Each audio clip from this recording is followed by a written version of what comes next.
Hema committee report പുറത്തുവന്നതിന് പിന്നാലെ നടിമാർ ഉന്നയിച്ച ആരോപണത്തിൽ സിദ്ദീഖും സംവിധായകൻ രഞ്ജിത്തും സ്ഥാനമാനങ്ങൾ രാജിവെച്ചിരിക്കുകയാണ്.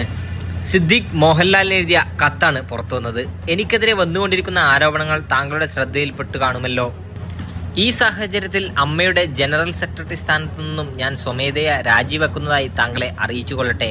വിശ്വസ്തയോടെ സിദ്ദീഖ് എന്നാണ് സിദ്ദീഖ് കുറിച്ചത്. ഹേമ കമ്മിറ്റി റിപ്പോർട്ട് പുറത്തുവിട്ടതിന് പിന്നാലെ മലയാള സിനിമ നിന്ന് കത്തുകയാണ്.